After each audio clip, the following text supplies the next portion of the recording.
Hello everyone, welcome to our channel, and in today's video we will talk about dimensional analysis. Now, dimensional analysis is a topic in physics, and physics in its own comes up with theories and laws that always help us to describe our physical environment, and using physical quantities like force, like speed, volume, pressure, and many other physical quantities. Physical quantities are just, you'd say, quantities of things that can be measured. Yeah, things that you can measure are physical quantities. And speed, volume, those are examples of the physical quantities. Yes, and dimension analysis helps us describe these physical quantities. Alright? Okay, so we'll say dimension. But then how does dimensional analysis help us describe these physical quantities, right? Dimension itself can be defined as, we'll say, a dimension. So say a dimension denotes the physical nature of a quantity, right? So a dimension denotes the physical nature of a quantity, and a dimension helps us describe a physical quantity, right? So if we are looking at physical quantities like speed, volume, pressure, to better explain these physical quantities, it would be better if we knew their nature. Like, what nature is speed? It's like knowing DNA component of speed, and knowing that helps us know exactly what we mean when we say speed, and that is exactly what dimension actually does.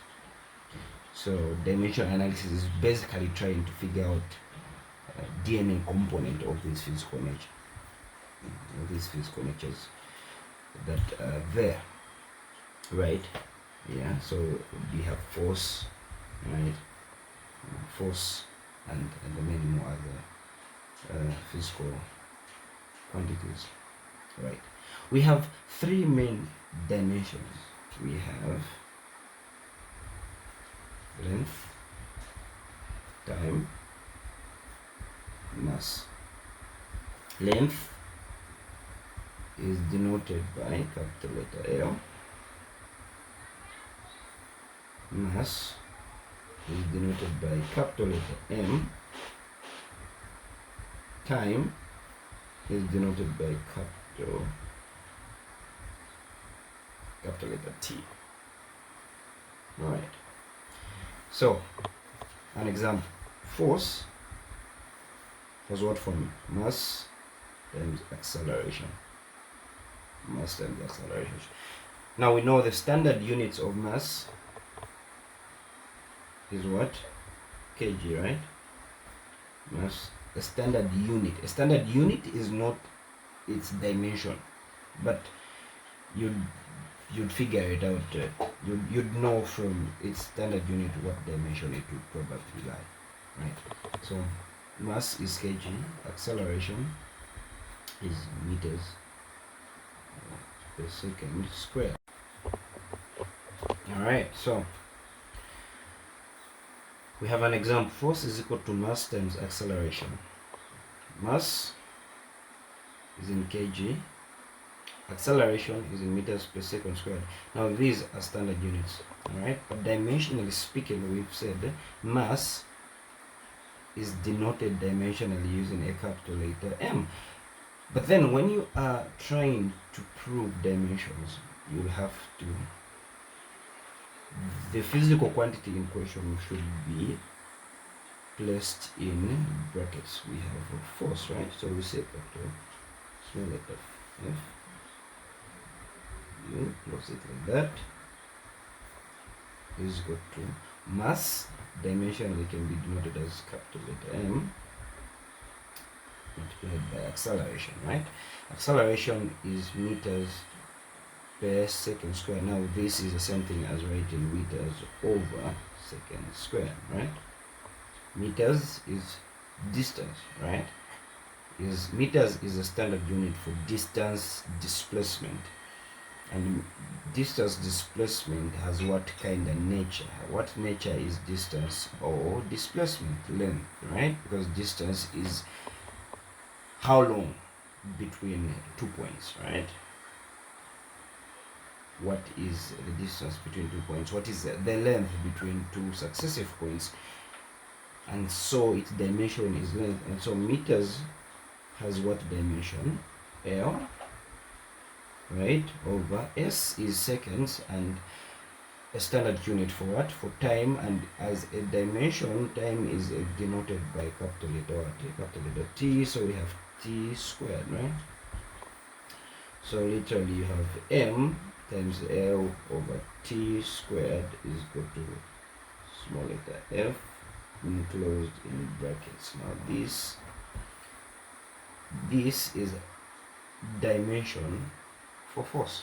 Now the brackets are very important. They denote dimension. So these explain the dimension of the, it's like literally saying the dimension of F. That is what this means. And as such, it is very important. Do not forget to include these brackets. Okay, these boxed brackets.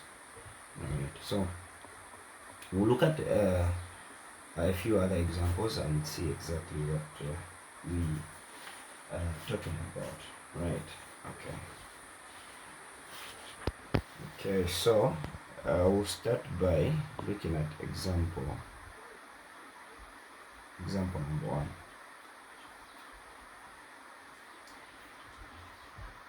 Suppose the displacement of an object is related to time according to the expression. So according to the expression, x is equal to b t squared. What are the dimensions of b? Okay, so we'll say, so firstly we'll have to make b the subject of the formula, because that is what we've been asked in question. As we try to look for its dimensions, we need to know exactly b as a single quantity. So we'll make it a subject over the formula. So we'll say over t squared, you cancel that, you'll have b is equal to x over t squared. Now x in the question says displacement is related to time. So x is displacement. We know displacement is denoted by what dimension, in what nature is displacement? In length, right? Length is its physical nature, and as such it will be denoted by capital letter what? Capital letter L, right, over t squared is time, and so time is denoted by what? Capital letter T squared is equal to b.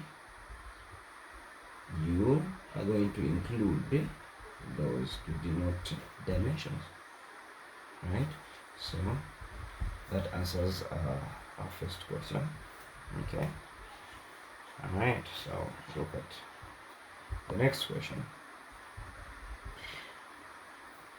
A displacement is related to time as x is equal to a sine 2 pi f t, where a is a constant, t and f is the frequency. Find the dimensions of a. Hint, a trigonometric function appearing in an equation must be dimensionless. Okay.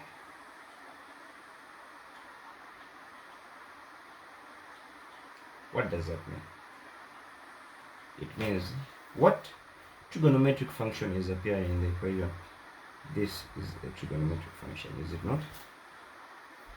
And as such, x is equal to a sine 2 pi ft. This has no dimensions, and as such will be denoted by nothing, right? So literally we have x is equal to a, but again we are taught to find the dimensions of a, so we make a the subject to the formula, so we can rewrite this as a is equal to what? To x, right? A is equal to x. What is x again? X is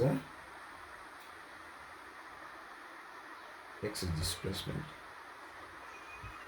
right? So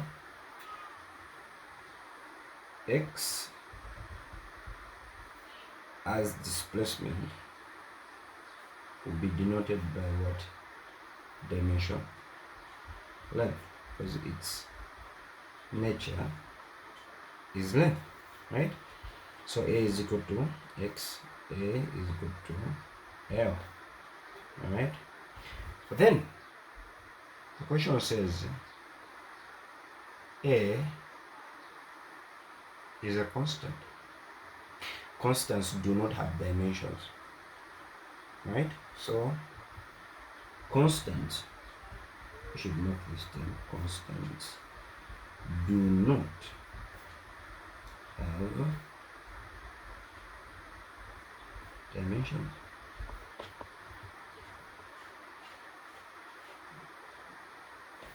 Therefore,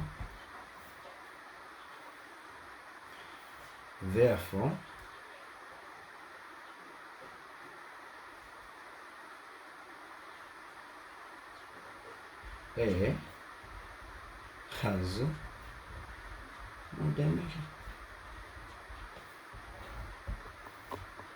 In as much as we've come about explaining x as displacement and its nature is length and so its dimension is L, like we've done, one statement we should not have ignored was A is a constant.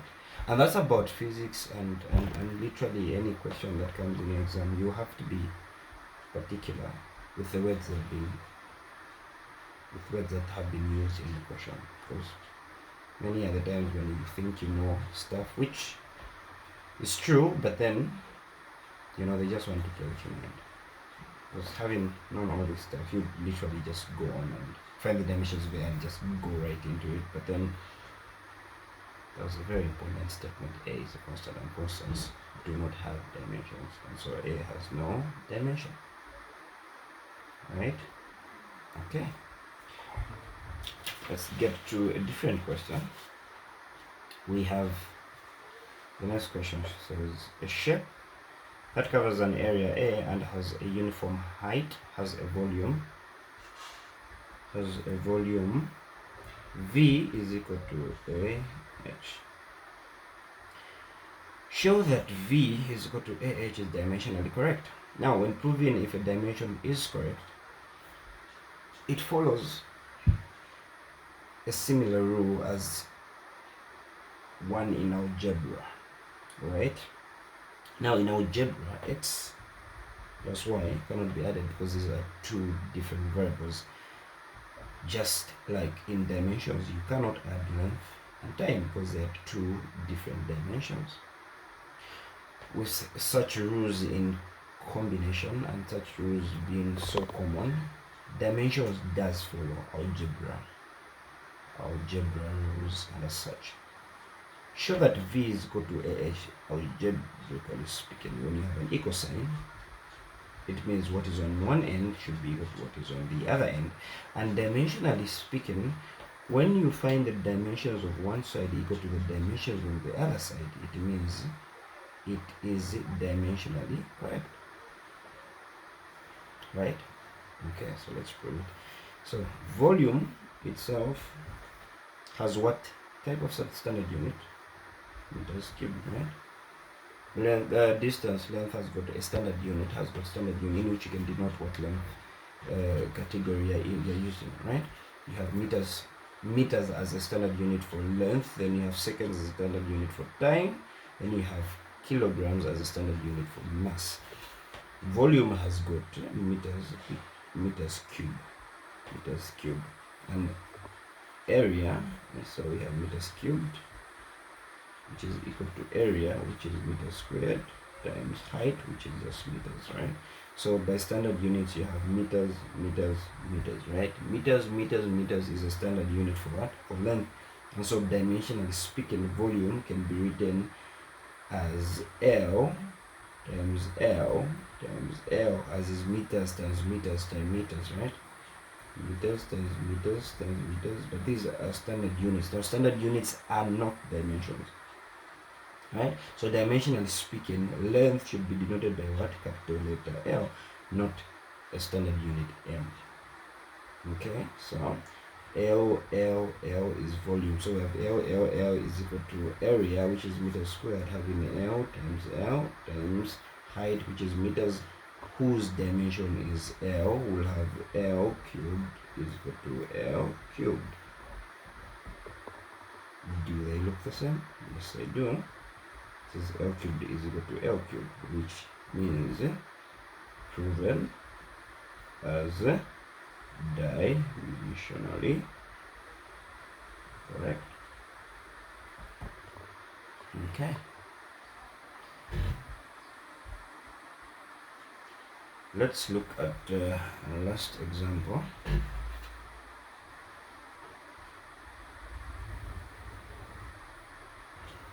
Now, you do not do this in an exam. You get a new plain paper and answer questions. You do not draw lines. Alright, but we are not in an exam, are we?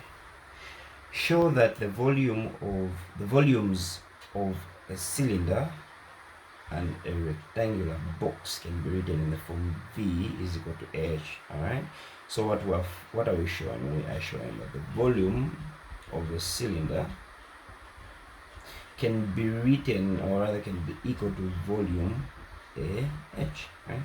What is the volume of the cylinder? So volume of the cylinder is pi r squared h. Now this should be written as volume is equal to AH, and we have to show that, right? Okay. So we have volume is equal to pi. Pi is a constant, is it not? It is. And what did we say about constants? Constants do not have what? Dimensions, and as such, you can cancel it out. You have radius, which is meters, which is length, right? Radius is length, so we have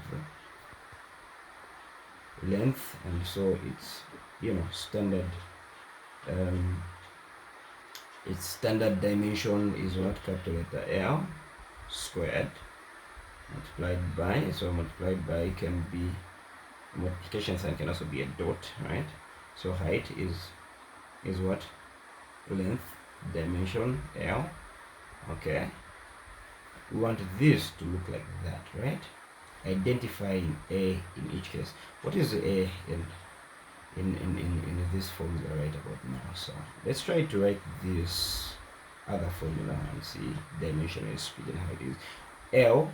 So we have A is area, which is meter squared, and as such it can be written as L squared multiplied by height, which is L. So A, according to the formula for the volume of the cylinder, A is literally the same as pi, as r squared, right? So A is literally equal to r squared in the volume of the cylinder's formula, right? Okay, so volume is equal to L squared, then will be replaced by A, and L will be replaced by height. Therefore, the volume of a cylinder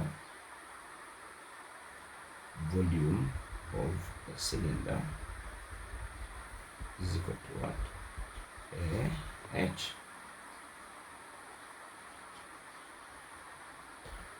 Okay, and that has been proven. what and a rectangular box, a rectangle has what kind of volume? Rectangle is denoted by L times B times height, length times breadth times height. This is the volume of a what? A rectangle, and so proving it. And this also has to be written as a h, denoting, identifying a in each case. So we have a again squared height. Alright, L, breadth, height, all these fall under what type of dimension? Length, and so we have capital L times capital L times height. There you go. Is equal to V. So V is equal to L times breadth. This forms L squared multiplied by height. L times breadth in this category, in this rectangular formula for volume, would denote A. So A will be L times breadth, and as such L squared, which will still remain as A multiplied by H. So V is equal to AH. Hence, volume of a rectangle, is equal to AH. Hence, pressure. Okay, well, this is where we end with our video. I hope we have learned something.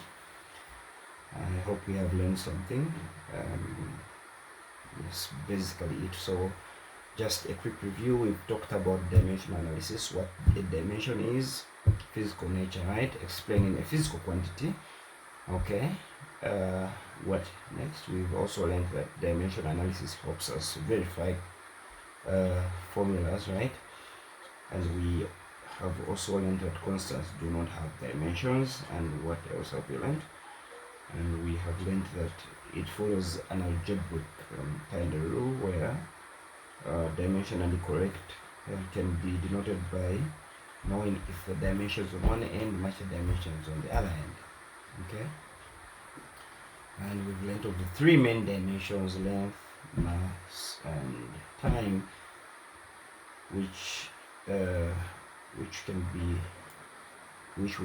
be denoted by capital letters L, M, and T. We've also learned that dimensions, when you are trying to explain a dimension of a particular physical quantity, you should add those brackets. So if you are explaining the dimensions of force, you should add the small letter F, close it, write the dimensions of force like that. Is it meters per second square, right? With small letter F. Speed is what? Distance over time. So you say small letter S, brackets, is equal to length over time. You only put these brackets to the physical quantity. The dimensions themselves have capital letters, and that is what you stick to, capital letters, and these brackets go to the physical quantity in question. I hope we've learned something, as I said earlier, and well, we'll continue a whole different sector in the next video. Thank you so much.